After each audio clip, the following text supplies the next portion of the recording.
Hello and welcome to the Avrum Rosensweig show. This is our very, very special show, and it's called Parsha and Prose. And I do this on a weekly basis together with my dear friend, a very important person in the Canadian Jewish community, Rabbi Shlomo Gemara. How are you, Rabbi? Baruch Hashem. And how are you? I'm doing really well. I just want to let people know that last week we did what we sort of refer to as an emergency show. And that show was essentially debunking anti-Semitic, tropes that were brought forward by a fellow who's a poker player and apparently has some influences because 6 million people watch his social media. And then what he did was he brought forward what he said were quotes from the Talmud, which on the face of it seemed very, very anti-Gentile. And his argument was that Jews are racists and that we do not like Gentiles. Rabbi, I have to tell you, I was deeply, deeply impressed. And I enjoyed very much how you debunked that man. What were your experiences doing that show? First of all, I believe that this was very needed. I don't know what crowd I actually aimed to when I spoke about it. Was it the broader one, which, to be honest with you, I'm quite skeptical about, and I'll tell you why. The debunking of anti-Semitism is not a new thing to our century or our days. We are talking about something that is going thousands of years back, and especially in the last millennia, we have famous debates that were recorded. One of the most profound one was the Ramban Nachmanides in Spain, debunking some of the lies of the church. And he was so successful that he won a big prize from the king of Spain at the time. And he gave him like a few hundred golden coins. But after he gave it to him, he called him and he told him, you have to leave Spain tonight, because the church is not going to let you stay here after you embarrass them in public. So here is the point. You can win your debate, but are people going to be changing their mind? Are they going to say to themselves, no, I think differently?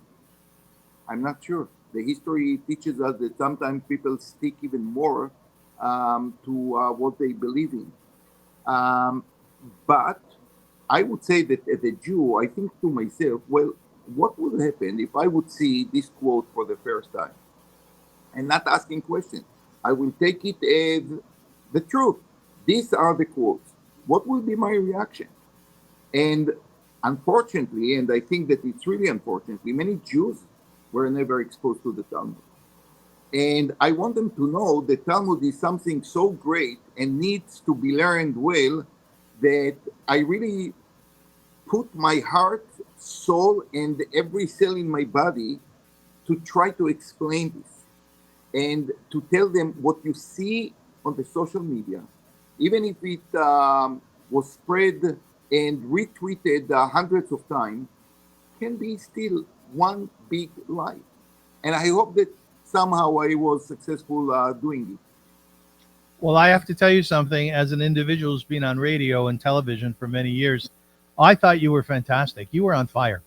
And I said to you prior to the show today, I said, I have to figure out how to get you angry because you're great when you're angry. Kol hakavod. Really, you did a wonderful job. Yeah, you can talk to my wife. She knows when I get angry. Yeah, I'm going to call her. Ladies and gentlemen, we're very fortunate to be sponsored by the Professional Center. And it is the Toronto's premier co-working space at 120 Adelaide, where more is the standard. The industry leader since 1987, TPC offers private and team offices, fully equipped meeting rooms, collaborative workspaces, premium amenities, and exceptional hospitality. Book a day, a week, however long you need. Escape from work from your distractions at home, and you'll get more privacy, more productivity, and more community at TPC. For more information, visit theprofessionalcenter.com. You'll see their website is below me.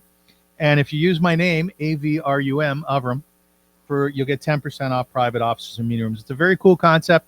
Essentially, what it is that you rent a parcel of office from these individuals, and you can use their resources. For instance, if you need an administrative assistant, you can get that. If you need office equipment, they have that for you. So check them out if you need to get out of your house a little bit because the kids are being too loud.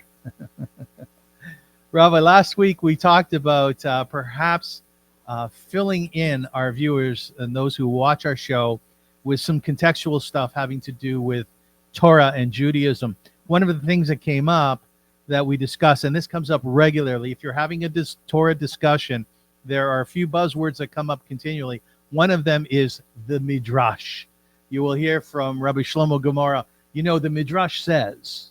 So tell me something, Rabbi. What is this thing, the midrash? Okay, in Hebrew, the shoresh, the root of Daled Reishin, the Rosh, means to learn something very seriously. We have an expression in Hebrew, drisha v'chakira, which means you have to learn the situation when, for example, witness come and you want to get the truth, what really he saw, what really happened. You have to do drisha v'chakira. You have to investigate it very thoroughly. So midrash come from the same root, namely, I learn it in order to understand what really happened. Now, the Torah itself is telling us in a very general, broad strokes, a certain story.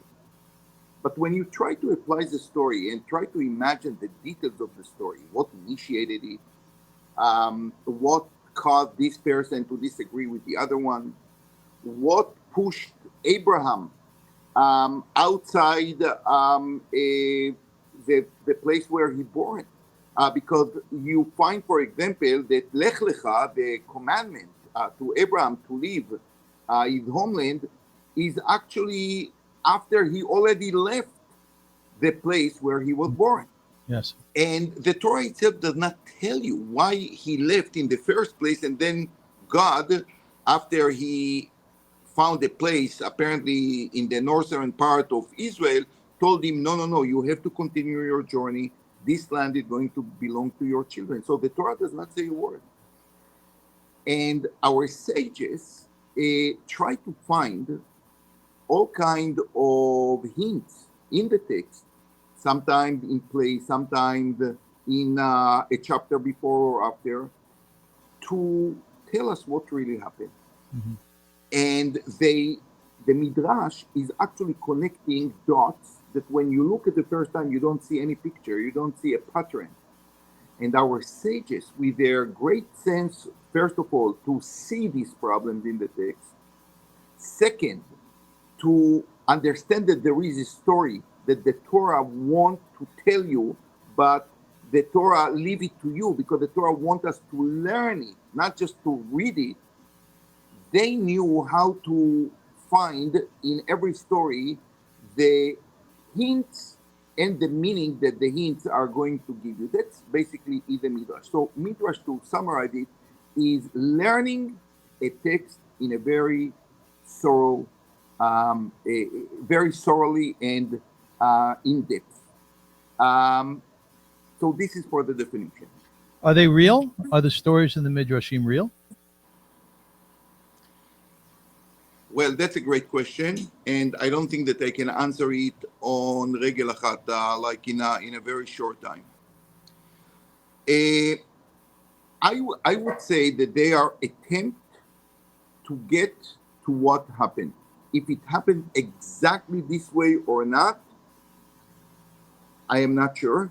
I don't think that they ever meant to tell you this is exactly what happened, but they tell you, listen, when you read the story, you have to give it some context. You know, we just touched about Abraham leaving his homeland on his way to Eretz Israel.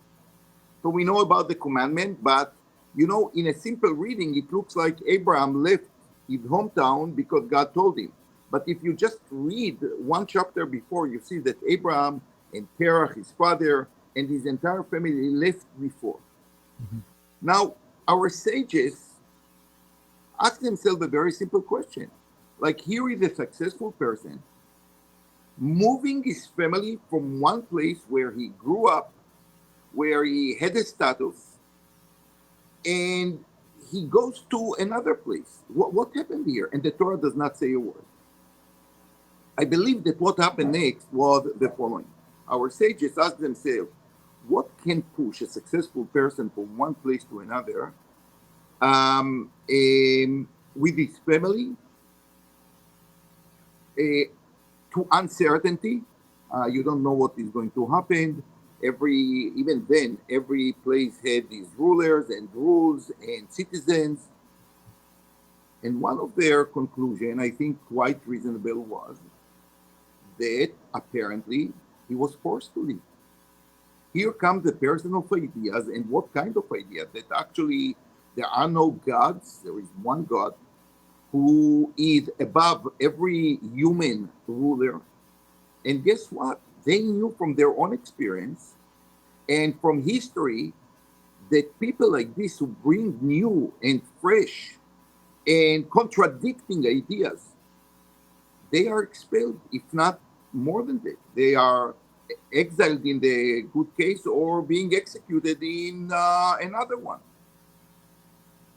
So our sages put, as I said, the dots together. They knew that there was a very powerful king at the time. His name was Nimrod. That the Torah just tell us that he was a king on all the area of the Middle East. And they can assume something very, very simple, that the ideas of Abraham, was disliked by him, and rightfully so, because he challenged his authority. And again, build upon their own experience, build upon other stories in the Bible, they came to the conclusion that Abraham was forced to leave, that Abraham apparently challenged the rulership of Nimrod, and he was even most likely was saved from execution. How did they come to this point? Because something very interesting happening. We know something about the family of Abraham. We know that he had a brother by the name Haran, and we know the two following things. Haran disappears somehow from the picture, completely. Like no one is telling us what happened to Haran when the family moved into Israel. He just disappeared. And we see one more thing. We see a huge commitment of Abraham to his nephew Lot. Yeah. An unusual one, where Very Abraham unusual. himself risked his life in order to save his nephew against all odds. Abraham had maybe a little force, a few soldiers with him, and he runs to fight the empires of the day. What can give a person this kind of motivation to save a nephew against all odds? Like this was the Mivtza Antebe of the time, and maybe even more than that, because you try to rescue someone from 4 mighty kings in a war that have no chance. You must have a great ambition for doing something like this. And Chachamim, I think, put all the dots together that we discussed. Haran, the brother of Abraham, disappeared from the picture, most likely was killed. Abraham feel unexplained commitment to his nephew. It must be that Haran himself did something so magnificent that Abraham felt a great commitment to continue the legacy of his brother Haran. And they developed this story that Haran was actually executed by Nimrod as part of the family of Abraham, who accepted the ideology of Abraham. And as a result, Abraham felt the necessity to protect his child, his brother's child, in all costs, even by risking his life, which is something that even the halacha, the Jewish law, does not require you to do. When you know that you are going to fight something that have no a chance to be succeed and you are going to risk your life, no one asked you to do it. Abraham did it because this was a great commitment to his deceased brother. Now, all this is not written in the Torah. But as I say, the midrash, by learning carefully all the details in the story itself and in other stories, put a beautiful, magnificent, and real story. You know, sometimes I tell my students, I want to tell you a story, a true story that never happened. And they laugh, but I really mean it. There are true stories that never happened. The lessons of a person who come with a new ideology that challenge authority is a lesson for all generations. So if it happened exactly this way to Abraham or not, it does not make a difference because afterwards it happened so many, many times to people who try to challenge authority. So your question, it happened or not, maybe in this particular thing, it did not happen exactly as our sages telling us. But the kernel of truth is there for generations to come. So if it never happened to Abraham himself in this particular way, it happened to his children later on. It happened to great leaders that challenged the leaders before them and changed the world by their resistance. Yeah, that's a really good piece that you refer to as your example, Abraham and his nephew Lot, because I find that extremely curious, and I've been wondering about that for years. I don't know that I'd go to that extent for my nephews. I hope they're not listening. But clearly he had an affinity for Lot, which went beyond the normal familial. So beautiful piece. I found a quote about midrashim, which states a Jewish mode of interpretation that not only engages the word of the text, behind the text, and beyond the text, but also focuses on each letter and the words left unsaid by each line. I thought that was a nice quote. Um, And remember one more thing. I think we have to remember, and that's something that I said when we spoke about anti-Semitism. We have to remember two things. You have the Torah, which is written, but you have something much more powerful than that, and this is the legacy that is going from one generation to another by the rabbis and the leaders. Now, think about Jews who came to shul on Shabbat, and they were sometimes broken from the political powers around, by their destitute, by all kinds of issues. And the role of a rabbi or a leader in this time is to bring up the spirit of the people. And how can you talk to people who did not open a page of Talmud? Today, Baruch Hashem, we are very lucky. Almost every Jew have accessibility to Talmud or to the Mishnah or to other. But we are talking about generations and generations, especially the generation where the midrash was actually written, of broken people. They came to shul and they need a story, because story is always something interesting to hear, and it tells you something about your own life, your community life, the value of the Jewish people. And the midrash was an outlet and a beautiful method to teach people who were not learners, women who came maybe to shul or heard afterwards from the husband what they heard from the rabbi. This was a beautiful way to raise the spirit of the people. But no rabbi is, a chief who is telling stories around the bonfire. We are not talking about this kind of thing. They found it in the Torah itself. They had this creative thinking, their unbelievable intellectual capacity to find these oddities and to put things together and raise the spirit of the people. Therefore, the Midrash uses a lot in parables, in stories from the history, and so on, because this was a very easy way to get into the mind, the heart, and the soul of the Jewish people. my dear friend Eli Rubenstein, who's the spiritual director at Congregation Habonim, he said that when he first began and he would stand up on the bima and he would talk about Torah in a pure sense, talking about the midrash, the Talmud, and comparing one thing to another and so on. he would look out at the congregation and he would see people nodding off. And then he thought to himself, you know what, I need to throw on some stories. And they were all stories of, the nature of them had to do with Torah, midrashim, etc., etc. And he said, then the people started to listen. Absolutely. So your point is very well taken. Rabbi Shlomo Gomorrah, the thing that we're doing here, we call it Parsha and Prose.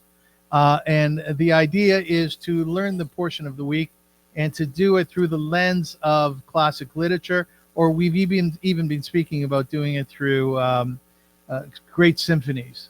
So I want to show this chart here, and I want you to quickly to explain what the next few weeks hold for us, and then we will dive into the Parsha this week.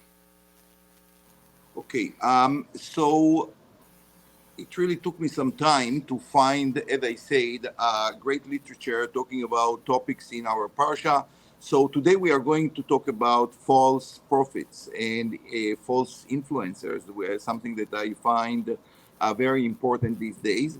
Although I must say that the book I choose today, The Wave, is not comparable in terms of the literature quality to all the books that we already discussed.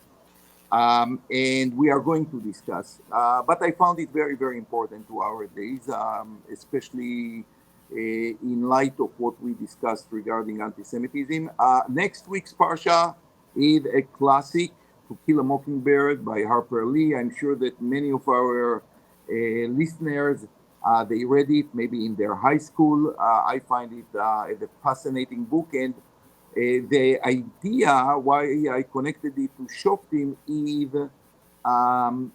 the power of testimony, the power that witnesses hold, and what are the methods that the Torah ensure that witnesses are going to say the truth, because the Torah gave them almost absolute power upon the words of witnesses. You can kill a person. And I think the book To Kill a Mockingbird just highlights beautifully this point, how testimony or false testimony can change the life of people and communities and societies. Afterwards, on Kitetse, we are going to look into Ernest Hemingway, which really, like, his books are a must, and I'm sure that we are going to discuss some of them. And this is an amazing story, a farewell to arms, about what happened to a soldier who fall in love with the enemy, with a girl from the enemy, which is amazingly the beginning of Parshat Kitetse. We are talking about a person who brings Gefat Toav, a woman that is a captive from the enemy. He fall in love, and she became his wife. So I think some of the dynamics are well exposed in Hemingway novel. It's very interesting. So we will discuss this one. I, Claudius, classic, and we will see what caused empires to rise and fall. I think it's a very important lesson to the Jewish people. I spoke many, many times about my visits to Italy, to Rome. And I think I, Claudius, is going to give us some good insight into it. It's a long book, by the way, but I hope that many of our listeners learn it and read it. And if not, we are going to use some quotes to highlight this idea. Because Parshat Kitabo is predicting what will happen to us in the land of Israel if we are not following moral rules and guidance. And that's exactly what is described in the fail of Rome. So this is about Kitabo. What is the next Parsha, Avrum? Nitzavim Vayelech. Can you just bring it up? Because I cannot read it, unfortunately. Yeah, Crime and Punishment by Oh, yeah, Dostoevsky. of course. Themes of repentance and redemption. Yeah. Yeah, this is this is really classic. This is really classic. And yeah, the idea of committing a crime just for the sake of crime, and then the redemption from the crime, if there is anything like this, because we are talking here about the murder. We are going to compare, because we are coming to the parshiot of Teshuvah, right? at this time of the year. We will try to see the difference between the tshuva of the Torah, the redemption of the Torah, and the redemptions of other religions, especially Christianity, because I think Dostoevsky's father, I think he was a preacher or he was a clergy in the Pravoslavic church, and he was heavily influenced by his ideas. We will talk a little bit about Dostoevsky because he, to me, is a dark Russian literature, but at the same time, like Tolstoy, an expert in the little details of the human soul, which make him a very, very unique writer. What is the next one? The next one is Azinu. Okay, for Azinu, a surprise. I'm going to talk about Tchaikovsky a little bit. Again, another Russian. We are talking about the same time. And because Azinu is kind of shira, is like a poem, I want to talk about the importance of music in Jewish life in general. And we will a little bit analyze Tchaikovsky Sixth Symphony with Patitek, which I personally love. I had few other things in mind, to be honest with you, with Azinu, something that sounds exactly like Azinu, but it's too Christian, so we will leave it. Maybe we will bring one piece of it for our podcast. But we will talk mostly about like how you develop a symphony, the repetitive motives of a symphony, and the three parts of the symphony, which quite parallel to what is happening in Azinu. But I don't want to reveal too much to our listeners. What is the last one? I cannot see. The final one is Vizot HaBracha, The Lord of the Rings, Return of the King by J.R.R. Tolkien. Yeah, well, this is a sense of ending something. And when you accomplish your mission, sometimes you have this bittersweet feeling that that's it, mission accomplished. And in The Lord of the Ring, you have like the last chapter where you have this great accomplishment, but at the same time, the feeling that that's it, like what next? I accomplished it.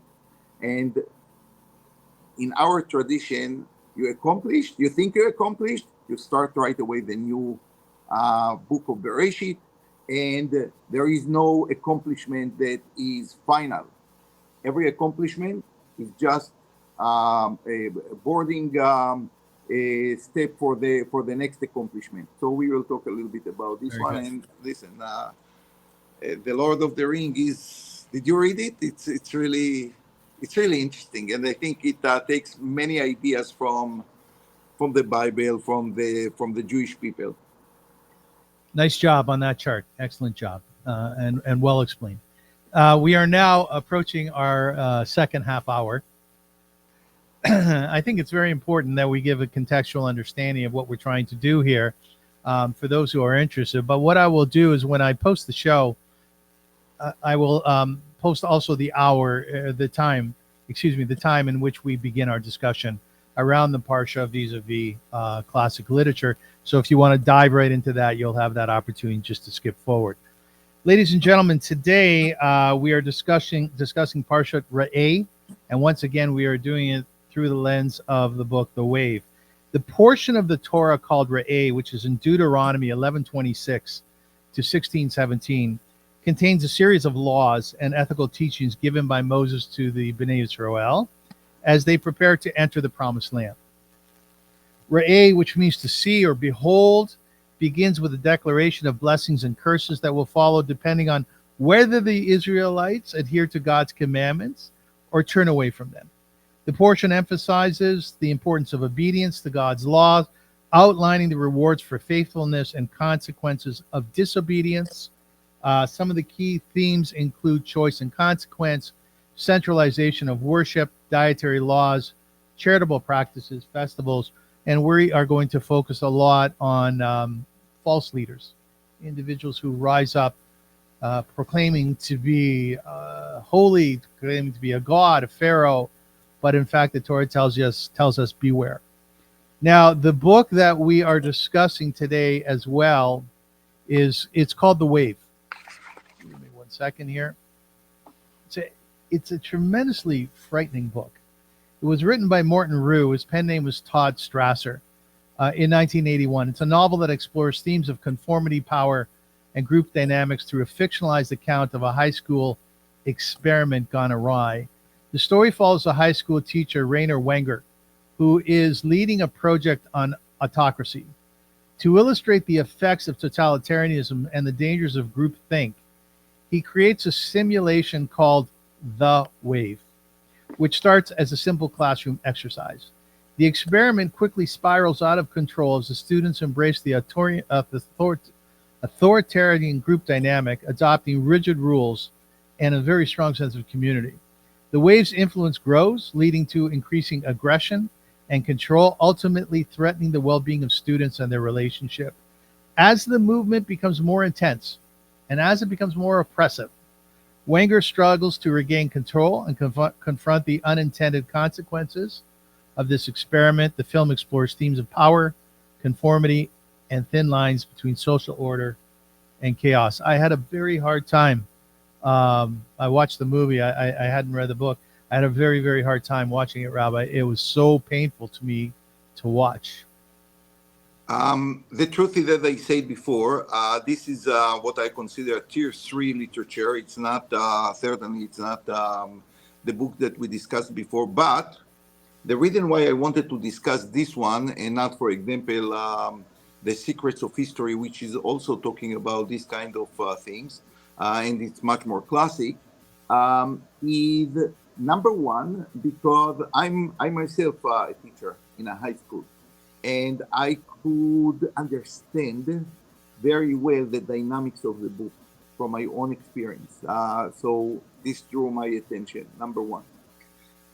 Number two, this book is taught in many high schools or middle schools as a cautionary tale for influence, for and so on. And to be honest with you, when I see today what is going on in universities, I'm not sure that people actually got the point of the book. Maybe they read it, maybe they think they understand it, but like any other text, you have to internalize it. And the wave that is going on now in the world reminds me the dynamics of this book. Charismatic people, leaders, thinkers sometimes, the people who learn in the best universities in the world, and they lead followers that get feeling good experience, but they don't think about the messages that they are exposed to. And therefore, I saw that it's very important to bring it again to the surface and to remind ourselves some of the points of this short and yet beautiful book, especially when we touch upon this concept of Nabi Sheker, of false prophet, of a leader that is challenging traditions, challenging education, and can bring to awful experiences. And I want to say one thing, which is very important. To talk today about false prophets seems maybe esoteric. We don't have prophets anymore, isn't it? But at the same time, this is one of the most relevant sections of the Torah, because the prophets were replaced today by influencers, like the guy that we discussed last week. And the dynamics are quite the same. They come, is confident, they tell you, here is what the Talmud says, and as long as people will not ask questions, and more than that, they will feel as part of a global movement, and they will not actually see what does it mean from the river to the sea, They already part of this destructive movement, and their leaders are no different than the Nevi'ei Sheker, than the false prophets. So I found this parasha, this section of the portion of the A, very relevant to our days. Rabbi, in Parak 13, Pasuk 2, it says, if there should stand up in your midst a prophet or a dreamer of a dream, and he will produce to you a sign of a wonder, and the sign or the wonder comes about, all of which he spoke to you, saying, let us follow gods of others that you did not know, and we shall worship them. Do not hearken to the words of the prophet or to the dreamer of a dream, for Hashem your God is testing you to know whether you love Hashem your God with all your heart and with all your soul. What I'm curious about, Rabbi, is based on what you just said, is you find within the book The Wave, and you find it throughout history, and I think you find it today with Donald Trump, that people pick up on their narrative, and I would argue that they don't necessarily know that they have a very dangerous narrative. Yet we find in The Wave, there was a young woman, a student, who did not buy into the narrative. Why do some people accept these false prophets and others just say, no, this is not the way it is? This is a matter of education. This is a matter of learning Talmud, because really, you ask me this question, I have to answer it. First of all, I wouldn't say Donald Trump. I mean, I didn't think you would. all leaders today use narratives in order to lead people that they know very well are not going to ask questions. I don't think that Kamala Harris in this regard is very, very different. Actually, I think that actually even worse. But, let's not make it like American politics here. But listen, we all build to be a community. They say that the Torah starts with the letter Bet and not Aleph, to teach you that we always need someone with us.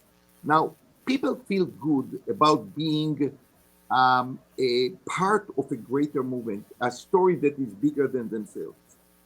And the more fantastic and powerful is a story, the more they loyal to it. So we are talking about a human tendency to be part of a greater movement. You just need the leader who will tell them the lies, the manipulation, the stories that will make them a group and they feel good together, actually losing their individuality, their weaknesses, because what a group creates, the dynamics of a group creates, is exactly that. It's like, I have weaknesses, but there is something bigger than that. I'm loyal to the big group, to the great idea. So this is why sometimes even reasonable people will follow this kind of narratives and stories and manipulation. At the same time, there are people who learn Talmud or did not learn Talmud, they learn logic. They learn to ask questions. You don't have to be a Talmudist to ask questions. And this is a little bit harder, because sometimes you ask questions and you don't know what the answer is. So sometimes people prefer not to ask questions, or they were never educated to ask questions. Let me tell you that's a big problem that I'm going to touch in a second.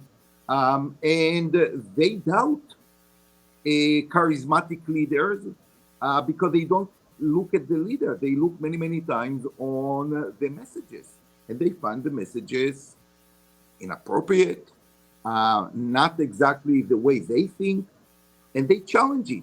But they pay a price. Many times they pay a heavy price for asking just the question. And you will always have these people. What fascinating to me these days is actually the people who learn to ask questions, to read researches. They are the people who fall into a narrative that is mostly a lie. And this is interesting, and the fail of the great universities in America is a danger to civilization. The moment you stop asking questions, civilization is doomed. Rabbi, your point is well taken, but yet don't we know examples throughout Jewish history when great rabbis, great gedolim, accepted the words of false prophets? Absolutely, yes. How is that And possible? that's a very, very good question. But I want at the same time to say that always when the Jewish people went after false leaders and prophets, like let's take Shabtai Tzvi from 300 years ago, there were great rabbis and great leaders who actually brought the question to the surface. And they asked very hard questions that slowly, beyond the charisma and the miracles around these people who had unbelievable powers to influence, they found their light. So you're right. I think for most people, regular people, and sometimes even rabbis, they will fall to stories. And here I want to say one more thing. You have to remember, for example, if we take Shabtai Tzvi, we do have a tradition that there will be a Messiah that will come. So when a person presents himself as Messiah and actually perform all kinds of miracles and is very charismatic and he enjoys certain aura around himself, it's easier to fall into the trap here because you are waiting for Messiah and maybe this is a guy who told you otherwise. And that's why, indeed, for example, if we touch upon Shabtai Tzvi, even great rabbis, you are right, even great rabbis fall into the trap. They saw him maybe the next Messiah. Take Bar Kokhba. Bar Kokhba by Rabbi Akiva, and we don't have a greater person in our oral tradition than Rabbi Akiva, who said, this is Messiah. He was so impressed with him, with his personality, power, the war against the Roman Empire. He was convinced, according to the Torah that he had, that he possessed all the sign of Messiah. But Rabbi, you would you argue that it was a flaw in Rabbi Akiva's character?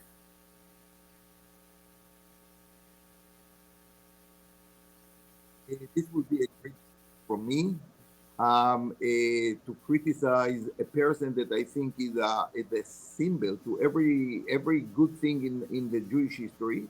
But I would say the following: Rabbi Akiva had. You have to understand.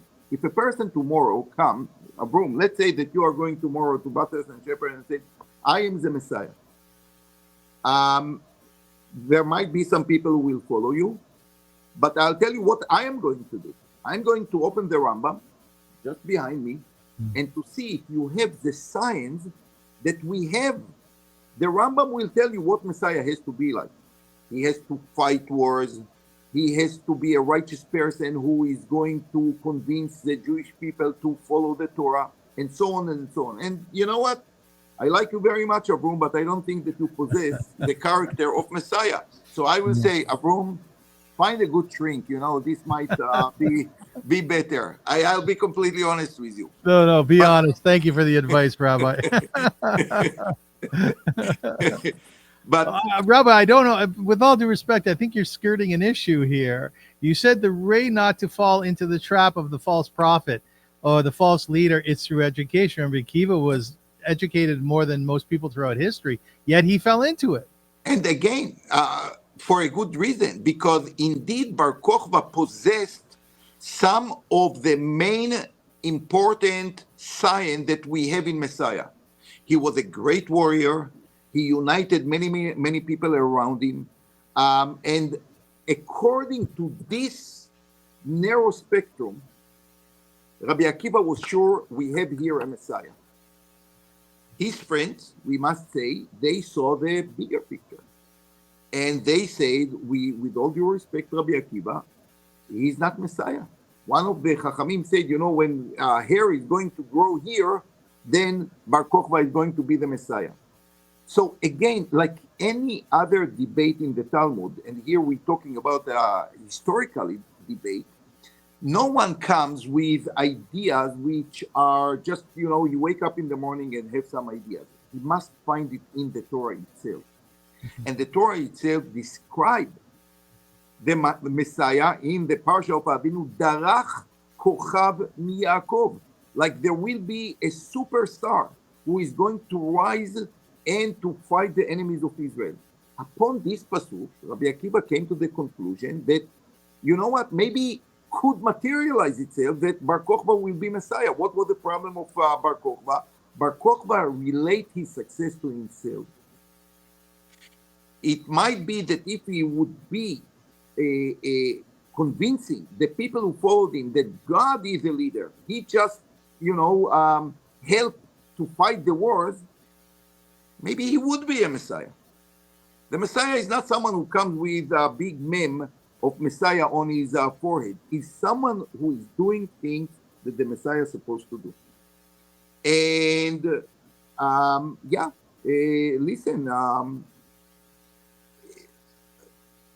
Tachles, Rabbi Akiva was wrong. Bar Kokhba was not the Messiah. But again, the mistake was quite innocent, was not a failure of intellectual capacity. It was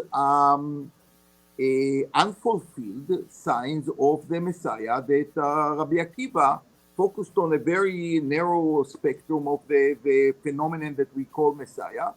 But he was wrong because there were other aspects to the personality of Bar Kokhba that did not make him Messiah.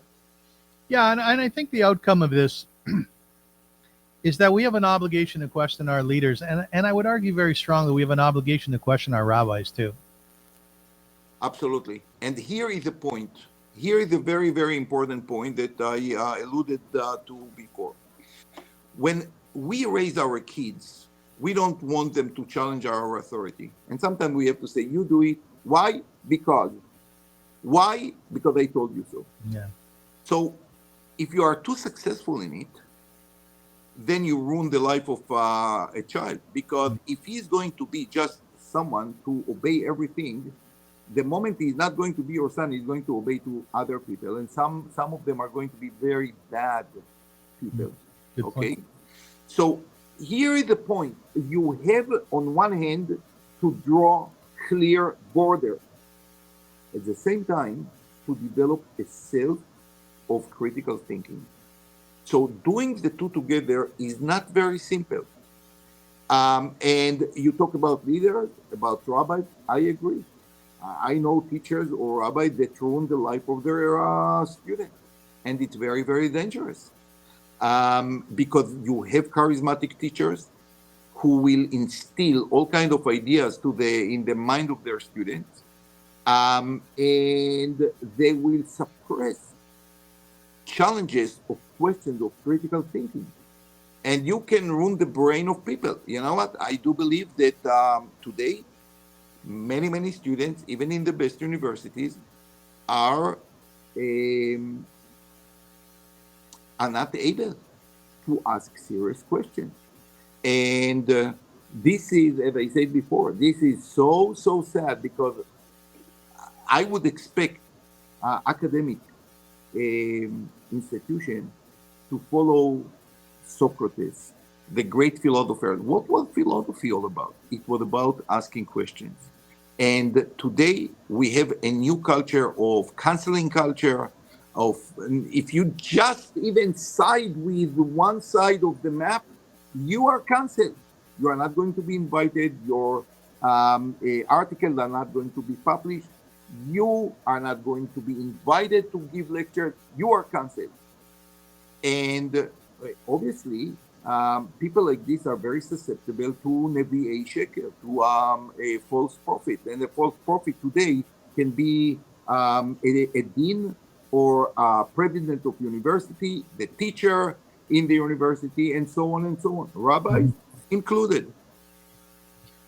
You know, Rabbi, I'm not. This is not a complete analogy, but we know that Rashi's grandson Ramban, right? Rashbam. The Rashbam. Yeah. We know that he disagreed with his grandfather, right? His grandfather was a tzaddik. He was a righteous man. But in light of what I'm saying about challenging our rabbis, our teachers, it was okay that the Rashbam challenged Rashi, right? Absolutely. And here is a beautiful thing. The Rashbam admired his grandfather to no end. When it comes to the intellectual arena, there is no father, there is no son, there is no rabbi. Of course, everything done in the utmost respect. There is no question about this one, because you know to appreciate the time and the effort and the intellectual capacity of the people before you. We are not talking here about people who don't, who dismiss the greatness of others. But when they think critically and they came to a conclusion that someone was wrong, they have no problem to do it. And this is one of the most beautiful things in the Talmud. You know, we got the Torah from Sinai. And sometimes it sounds like you try to criticize something that God gave to Moses on Sinai. And you don't understand it, and you contradict it. And it looks very disrespectful, but in truth, it's the bequest of truth. Because, as I always tell my students, we have two institutions, a shul and the Beit Midrash, a place of learning, yeshiva. And what is the difference? When you come to shul, you come like this, you're bowing down because you are in front of God. When you come to the Beit Midrash, you have a chopping board, and everything that you learn, everything that your rabbi told you, you doubt. You ask a question. Is it true? Who told you that? But I know otherwise. And so on, and so on, and so on. And that's what God actually wants us to do, to criticize, to ask questions, because you will not get to the truth without drisha v'chakira, without a thorough process of asking questions. And therefore, I believe that every person maybe in the world should learn Talmud, because it will give you the tools to ask good questions. I'm not sure that you will get all the answers. I'm not sure that you will be happy with all the answers. But I feel that especially today, and we talked like 2 weeks ago about artificial intelligence, the most important thing is not gathering knowledge, is to ask the right question. That's what teaching should focus on. I've spoken to many converts. In fact, I'm teaching a conversion class this Thursday night on the gift of Torah. And I've asked all of them, why do they want to become a Jew? And the vast majority of them will tell me, because it allows for what you're speaking of. Many of them come from Catholicism or some denomination of Christianity. And they say they're not encouraged to take this chopping board. They're not encouraged to break down their teachings and to challenge them, where they find in Judaism, it's the exact opposite. I think they're right. I think they're right. And, you know, I don't want to tear in our program, but one of the major issues that we had with Christianity is a little bit lack of asking questions. Lots of Christianity is based on the miracles of Jesus or his disciples. Until today, saint is a very important part of the church. Our portion is very much against this kind of proofs to establish you as a true leader. We have to say it out loud. And I want to tell you something. The Rambam said you should know that even the miracle that Moses did in Egypt, they are not the reason why we believe in Moses and we follow him. This is actually the weak part of our Torah. The miracle, the great miracle that Moses did. According to the Rambam, the great miracle was when Moses went to Sinai, received the Torah, and gave it over to the Jewish people. This is the only reason why we follow him. That we saw on Har Sinai that Moses had a connection to God. It's not the miracle that he did. The miracles were emergency operation, but this is not the basis for Jewish life. And I think it's very, very important. And I think in this regard, it's quite differ from the stories of the early Christianity. Rabbi, just to pick up on this, in the wave, students conform to the movement's ideology. In Parsha Prose, there's an emphasis on adhering to God's commandments. How do each of these texts portray the effects of conformity on individuals and communities? Well, as I said before, I think the human tendency is conformity. You don't want to be outsider. It's not a pleasant situation. You need lots of courage and sometimes to pay a very heavy price to be different. And you can see, for example, in the wave, that people who were not popular, they see this movement and the loyalty to the movement bring them new life. At the end of the story is about the teacher telling the students that it was all like fiction. It never happened. There is no the wave.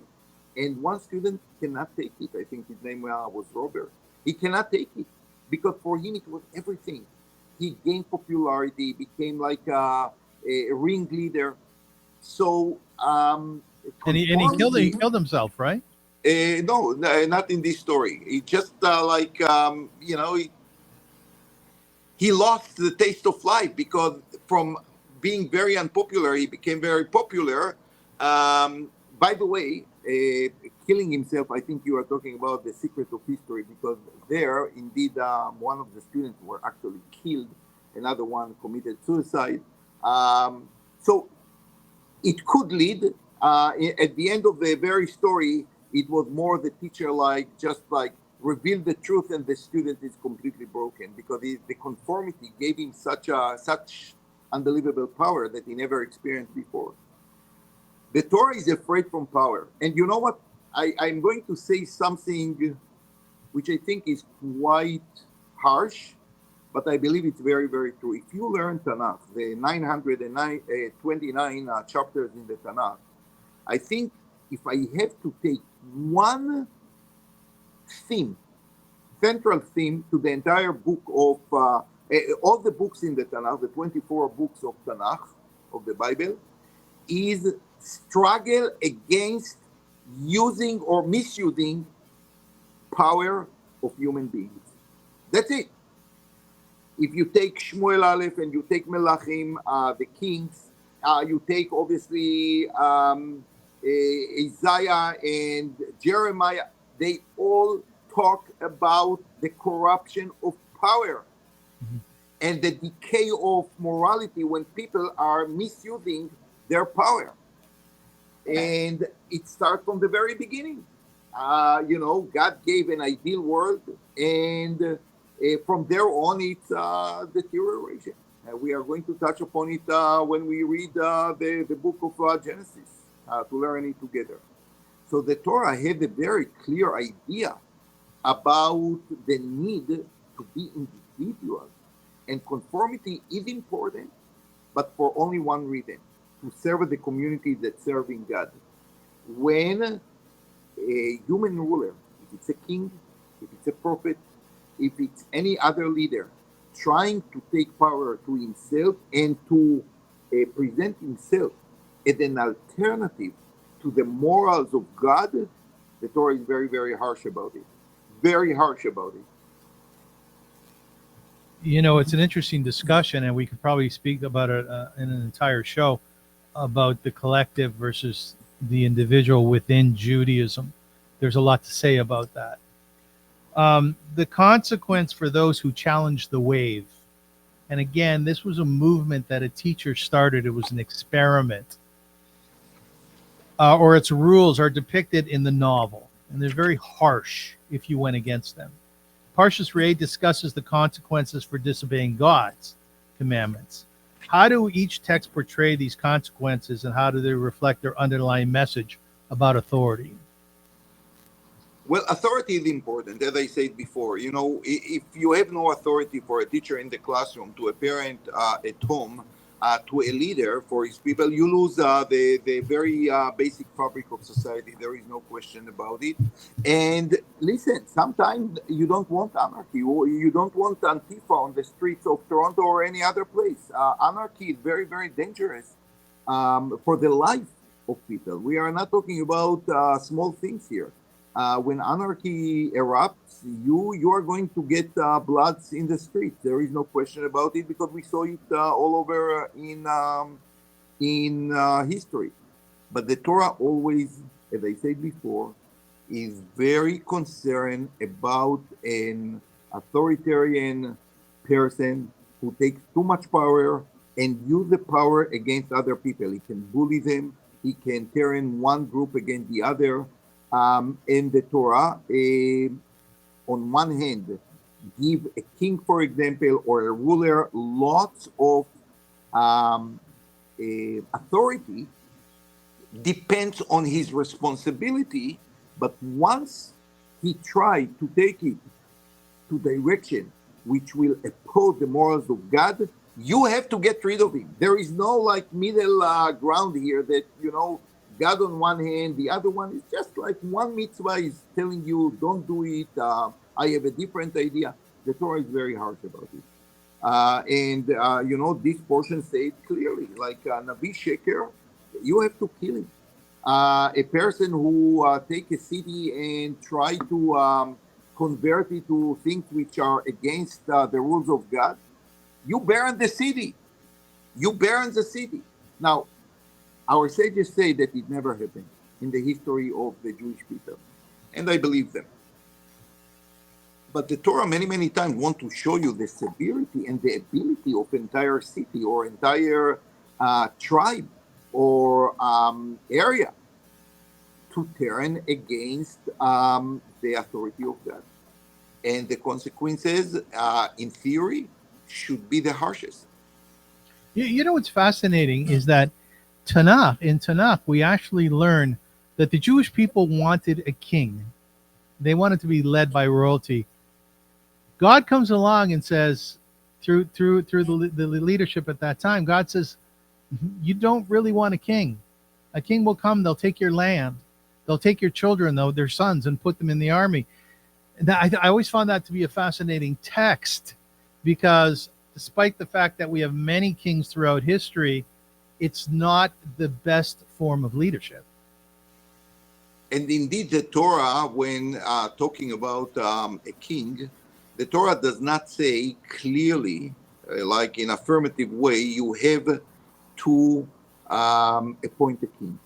The Torah leave it to the people to decide if they want a king or not. So we don't have enough time to develop this idea, but the commandment to have a king is different from others. And as one of the greatest Torah scholars of the 19th century, the Natziv, Rabbi Berlin, who was the Rosh Yeshiva of Volozhin, pointed out in his beautiful commentary, Amek Davar, he said, well, the Torah made it in a way that you don't know if you really need a king or not. But sometimes people arrive to the idea and to the conclusion that they do need a king, especially when the country was under constant attacks. Some tribes did not join the forces against others because they were not attacked directly. Sometimes the people needed a king. But the sad story of the Bible is that indeed, at the end, kings usually misuse their power. Mm-hmm. And Machiavelli, that we also discussed before, said that power lead to corruption, and great power or absolute power lead to absolute corruption. And the Tanakh just show it again and again, unfortunately. And this Parsha of the king should be read next to Machiavelli and maybe next to Julius Caesar too, that we already discussed. So the fear of the senators of Rome was that Julius Caesar is going to become an emperor, and this kind of king that actually assume all powers and no one can have any say in the way Rome is running. Rabbi, in the wave, students initially exercise free will. It's an interesting concept because they exercise their free will to take on something that did not exhibit free will. But they are increasingly controlled by the movement's ideology. Parshat Re'eh presents free will within the context of choosing to follow God's commandments or not. how do the texts treat the tensions between individual choice and external pressures? Yeah, you talk about the Parsha of well. Listen, first of all, the Parsha starts with the fact that God is telling us very, very clearly, it's going to be your choice. It's going to be your choice, but you should know the consequences. And I think that a movement like described in the wave don't give you a free choice. They are actually tell you that strength is unity, that you cannot break anything. The Torah said, well, it's up to you, but I will tell you what are the consequences. It's very, very different from the wave. The wave, or this kind of movement, which is very much, you have to remember, the whole book of the wave was a try to explain to students how the Nazi party became so powerful and came to this mishigas of killing so many people, and no one did anything against it. And indeed, in the wave and the Nazi and many other movements throughout history, they made sure that there is no place to individuality. There is no place. The Torah starts even the chapter about authority from the fact that the Torah said, Re'eh anochi noten lifnechem hayom bracha uklala. I give to you the choice to choose this one or to choose this one. But you should know, I want to warn you in advance, if you choose this way, you are going to be prosperous. You are going to choose this way because maybe it's more comfortable in the beginning. It's going to lead to total destruction. So I think that the Torah starts from the idea of free will and want us to choose to do the Torah because we want to do the Torah and not because we are forced to do it. And it's very, very true. It's very, very true in all religions that many, many times we try to use the power of the community to force certain ideas on individuals, which is very, very bad. But, you know, you always run between the need to have a community and unity is a strength to the fact that at the end of the day, people will decide for themselves what to do. And you want them to do things because they really want to do them, and not because this is the expectation of the community around them. Rabbi, the very first pasuk in the parsha says, "Re'eh anochi noten lifnechem hayom bracha uklala." See, I present before you today a blessing and a curse. Isn't presenting a curse by definition a punishment, taking away someone's free will? It is. But you know how many people are doing all or making all kinds of decisions when they know that the consequences are not going to be good? See the drugs industry today. See the food industry today. Our life is about free will on one hand, and the punishment is sometimes just not like, you know, you do a sin, you get punished. No, the sin itself is a punishment. When a person uses drugs, he gets the punishment right away. That's the reality. I like that. And the Torah said klala, which I think is beautiful. The Torah never said like onesh, which is punishment. The Torah just say, listen, there is a lifestyle which is not going to be good for you. It's going to turn against you. So we all choose it because everyone like sugar and like to eat well. But I'm telling you, it's not going to be a punishment. But, you know, you might have some heart issues if you continue with this lifestyle. So it's a klala, it's not a punishment. I love that. That's a beautiful piece. And I wish more of our Jewish people would see the Torah and Judaism in that light. In other words, if you don't follow the laws of agriculture, chances are the environment's not going to allow for rain and the watering of your fields. It's not that, boom, the mountain's going to fall on your head. It's that if you follow the true and right path, good things will happen to you. I think that the entire Torah takes this approach with no question. A main idea that maybe we will develop when we talk about Bereshit and Noach is that God created the world to behave in correspondence with the way of morality. And when you violate these rules, you violate the world itself. There is a connection between morality, because when God created the world, there was physics and biology and chemistry in work, but there was also a,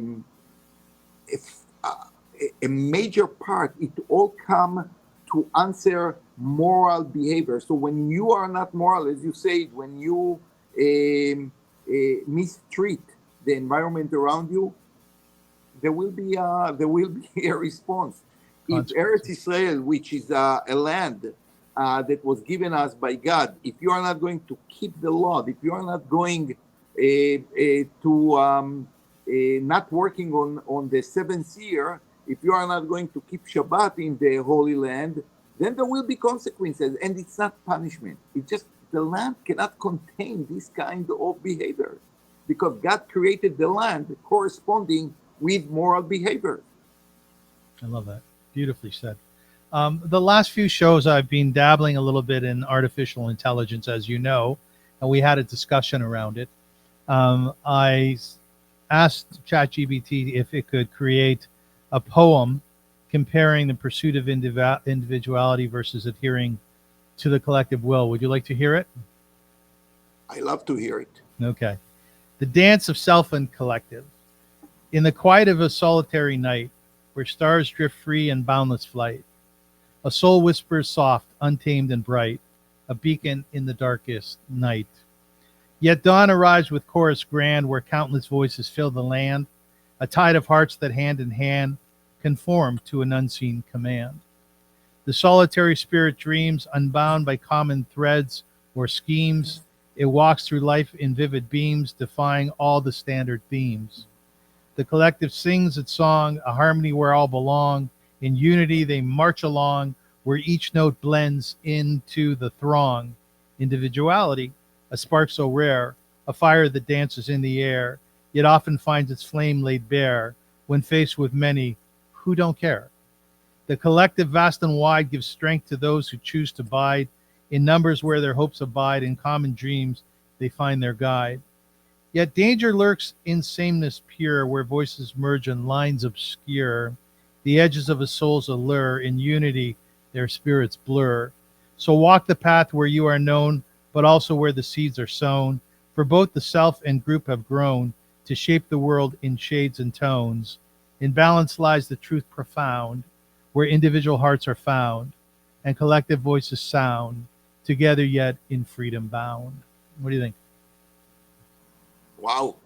I know. I wonder what prompt you give the ChatGPT to produce something like this. This is write a poem that compares individuality to being part of the collective. You know, Rabbi, I know we've had our discussions about artificial intelligence. You brought up some excellent points about the lack of soul within it, but then I read a poem like this. I'm pretty blown away by it, and I'm thinking about where we've come in terms of humanity and the collective working together with strong individuality to create something like AI, which granted has its dangers. I accept that. You know, I think maybe when we learn the Parsha of Noah and we will learn about the Babylonian tower, maybe we should touch upon artificial intelligence, because yes, this is a Babylonian tower of our age, and the dangers are quite clear. Because it's nice when he writes poems, it will be less nice when he will spread automatically all kind of lies, and I'm sure that he's capable to do it also. Yeah, I know, I hear you. Great analogy, by the way. Ladies and gentlemen, there have been a little bit of movement. There's some movement in terms of the hostages in Gaza, and there was a very dramatic rescue, which happened yesterday, I guess. This morning, I think. Was it this morning? And this, thank God, this individual was saved. I think it behooves us to make a blessing, a bracha, on behalf of the hostages, and we say, may the one who blessed our ancestors Abraham, Isaac, and Jacob, Sarah, Rebekah, Rachel, and Leah. Bless, preserve, and protect the captives and missing soldiers of the citizens of Israel and the Israel Defense Forces. May God rescue them from captivity and speedily restore them in peace in the merit of the prayers of this holy congregation who pray for them. May the Holy One, blessed be God, show them mercy, increase their strength, remove their pain, and send them a recovery of body and spirit. May God return them to the bosom of their family swiftly and soon. And let us say amen. You know, they found this individual in a tunnel, Rabbi. And every time I hear such things, the imagery in my head of a man, of a woman, of a child being in that dark environment with no fresh air coming in, no windows, no ability to see anything outside of that exact moment in space. How harrowing that is for them. How harrowing it must be. Yeah, sometimes I prefer not to think about it, but we should think about it all the time. We have brothers and sisters, and it's already 330 days. It's almost a full year Yes, with it is. no sunlight, with no, maybe they don't know even what is going on around them, and the lack of hope. Wow. We have to pray for our brothers and sisters there. And I think when we learn, we should give of our energy to them, our skut, as they call it in Hebrew. It's theirs. It's theirs. Ladies and gentlemen, the show is called the Avrum Rosensweig Show. The series is Parsha Prose, and it is sponsored by the Professional Center. Whether you need a private office away from distractions or a quiet place to meet a client, TPC has it all. They are Toronto's top co-working space at 120 Adelaide, where exceeding expectations is their standard. At exactly. At TPC, they blend elegance with functionality, providing private offices, fully equipped meeting rooms, and superior services with exceptional views. Choose TPC for more style, more space, more opportunities to succeed. For more information, visit theprofessionalcenter.com. If you mention my name, which is AVRUM, as Rabbi calls me, Avrum, I love that, you get 10% off private offices and meeting rooms. What do you think the ultimate message was of our show today? What should people take away from it? I hope that they will take critical thinking as the most important outcome of what we discussed. Too many ideas are floating today unchallenged. And this is very, very dangerous, especially for young people who sometimes tend to see what they read as the truth, that the way they were growing up, like not to challenge, to accept it as what is right and what is true. Learn to ask questions. Who told you that? What is the source of it? What does it come? What might be the motivation behind this even piece of use that sometimes is just like another piece of false prophecy and so on. This to me is a message that I want my students and my children to know. Rabbi, thank you very much. This is a very enlightening shiur class show, and I think everybody's very grateful. We're getting a lot of comments on our shows for episodes that we've done, and they're very encouraging, aren't they? Absolutely. I invite, and you have to know, like, for us, the most important thing is your feedback. It gives us lots of motivation to continue, and chizuk, exactly. And we learn. So please, your he'arot and de'arot, the thing that will make us think more critically, right, about our own show. We want it to be successful. We want it to be more educational, and your comments, your feedback is a great asset for us, maybe the greatest asset for us. Ladies and gentlemen, thank you so much for watching and for listening. I'm Yisrael Chai. The nation of Israel lives. And I want to add to that be proud to be a Jew. Because in this time, and one could argue throughout history, many generations, a lot of people have tried to make us question our Jewishness, our Judaism, our sense of the Torah, and our history, our legacy. And I think that through the Torah, the gift of the Torah, if you have a good understanding of what it is, and hopefully you're getting more of that through our show, there's no doubt in my mind, and I'm sure my friend Rabbi Shlomo Gomorrah will agree with me. There's no doubt in my mind, if you study the Talmud, if you study Pirkei Avot, Ethics of Our Fathers, if you study the Parsha of the week, the portion, you will see how beautiful it is. You will see the patterns that exist within Torah study, within our peoplehood. And you will be so proud to be a Jew.